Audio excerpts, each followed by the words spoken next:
Welcome back to Trailer Academy. I'm Brandon Jones. If you want to make enemies, try saying something bad about this trailer. No, really, we pissed off a lot of people by ranking this number 77 on our list of the top 100 trailers of all time, which I suppose is a glass half full, half empty kind of situation where, yes, we did say that there are 76 trailers we consider better than this one, but that also means there are about 10 billion that fall well behind it. This trailer gets a lot of things right, many more than I first realized thanks to our intern Mike Huber, who captured the gameplay for this episode and pointed out a lot of things I didn't realize the first time. But this trailer also makes a big mistake, one that a lot of other trailers can learn from. Lesson number 3, show it. Don't say it.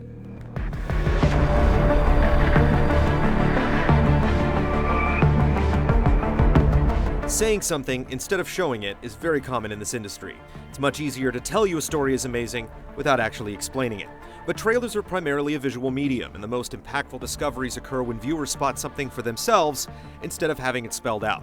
The Deus Ex Human Revolution CG trailer, released 8 months before the game launched, features an incredible musical score and some mind-blowing visuals, but it also focuses heavily on information that should be blatantly obvious to the viewer, even if they're unfamiliar with the franchise.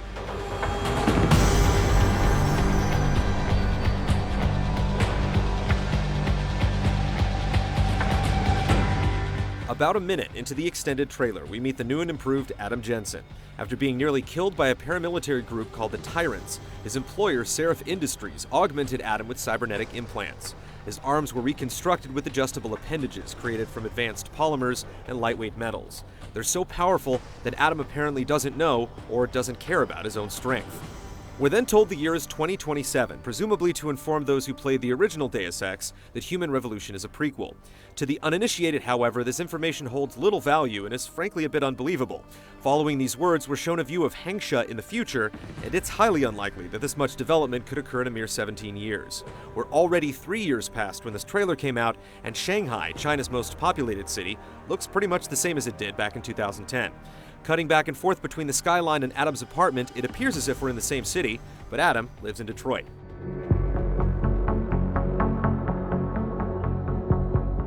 It's then the trailer presumes that we haven't been paying attention and informs us that the year 2027 is a time of great innovation and technological advancement. These two statements are nearly identical. It's difficult to imagine a culture of technological advancement that isn't innovating in some way, and likewise, great innovation usually leads to advancement in technology. Not to mention the fact that we've already seen metallic arms, huge glass displays, eyeball cameras, super slick automatic blinds, and a city bigger than anything currently on Earth. The fact that the future will produce neater gizmos for us to play with is kind of a given, and the trailer wastes time telling us this. It goes on to inform us that it is also a time of chaos and conspiracy, which is more effectively demonstrated by the riot footage that immediately follows. David Seraph, head of Seraph Industries, also does a much better job conveying this data by telling Adam their enemies are always in the shadows. So much effort went into making each detail stand out in this trailer that it's surprising these titles give us such obvious information.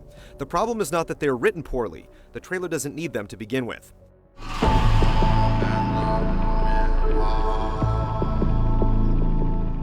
There are also bizarre continuity issues with the edit, along with unnecessary repetition. First, we see Adam light a cigarette and then reach for a glass of Goldtooth liquor, named after the trailer's directing studio, Goldtooth Creative. He brings the glass to his lips and the cigarette has disappeared. The next time we see him, the cigarette is returned, but the glass is no longer cracked. Adam later extinguishes the cigarette and the cracks come back. Later in the trailer, the anchorwoman states that the police have opened fire on the crowd, even though that information is already given in this shot.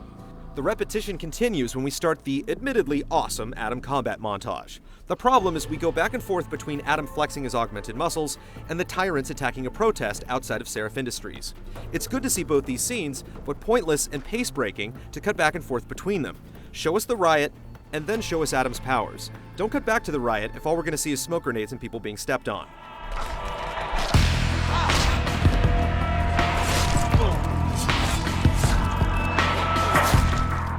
Now for the good stuff. All of this nitpicking aside, this trailer does accurately represent a lot of elements from the final game, and even bits from the first Deus Ex. In the beginning of the trailer, we see doctors, possibly from the Renaissance, examining someone that looks like Adam Jensen. The Renaissance was when we made great strides in the understanding of human bone and muscle structure, and is obviously meant as a parallel to the testing done in the futuristic world of Human Revolution. This image is seen later when Adam is resting in his apartment.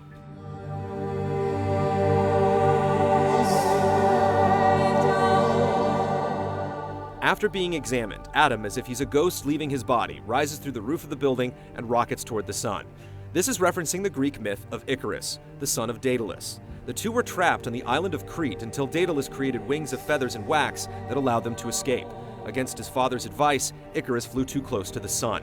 The wax melted, and Icarus plummeted to his death in the ocean below. The Lament of Icarus, a famous painting by Herbert James Draper, can be found in the final game, along with paintings depicting the first scene in the trailer. You overthink everything, Adam. The work we're doing is good. We're helping people overcome their physical limitations. Icarus is also a nod to the first Deus Ex. What are you looking for? In the game, Icarus is a form of artificial intelligence that is created to replace an insubordinate AI called Daedalus. You will find no one to help you here. The two are accidentally combined, creating a third AI called Helios, the Greek personification of the sun. The move Adam performs near the end of the trailer is ironically called the Icarus landing system in the final game. It cushions the hero's fall from long distances, even though Icarus wasn't known for his safe landings. There was also a novel called The Icarus Effect, written by James Swallow, which focused on events leading up to human revolution.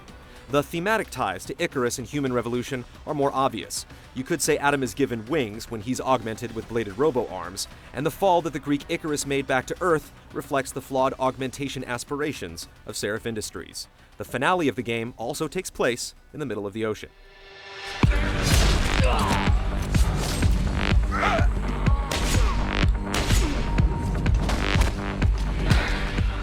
Several other moments from the trailer are repeated in the game, including Adam's combat moves. Blade kills of the single or double variety are a common way to discreetly take care of enemies. Targets can be grabbed by the skull and spun like a screw, or grabbed through a wall for an efficient neck snap. Tyrant Operatives Yelena Fedorova and Lawrence Barrett are shown, who both appear as bosses in the final game. While en route to Hengsha in the game, Adam's transport is shot down. In the trailer, one of the wings is blown off, but in the final game it's grounded after being disrupted by an EMP blast. The Detroit riot takes place during an in-game cinema, and Adam later navigates through its aftermath.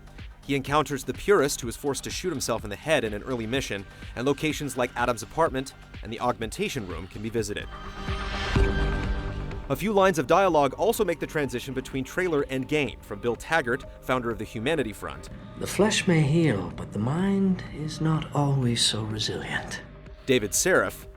But these people? They're like ghosts. Always in the shadows, always hiding behind lies and proxies. And Eliza Cassan. It is not the end of the world, but you can see it from here. The last shot we see of Adam shows him traveling in a rocket towards one of the Panchaea installations that have allegedly been created to combat the effects of global warming. This one is located in the Arctic Ocean, and Adam travels there at the end of the game.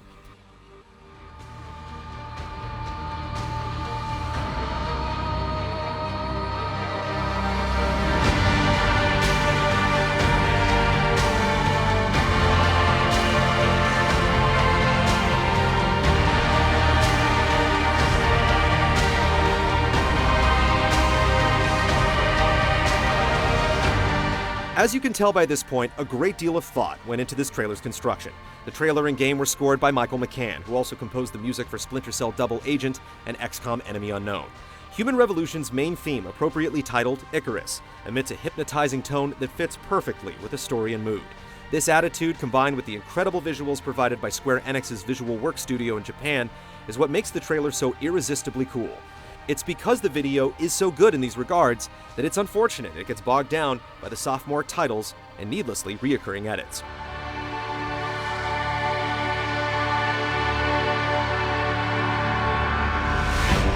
Tone and attitude play a big part in making a trailer compelling, so if you really dig the vibe in this trailer and could watch it go on for hours and hours, I'm not expecting to change your mind. But you want to use titles smartly and sparingly, otherwise you're going to end up talking down to your audience. If you want to see any other trailers based on espionage, I suggest the E3 2011 trailer for Fuse, aka Overstrike, the E3 2009 trailers for Alpha Protocol and Splinter Cell Conviction, and the Courage is Solid theatrical trailer for Metal Gear Solid 4. If you want to see these trailers now, go back to the Trailer Academy show page and you'll find them in a section called Top of the Class. And if you want to gripe at me directly, you can reach me on my Twitter page at GameTrailersVO. See you next time.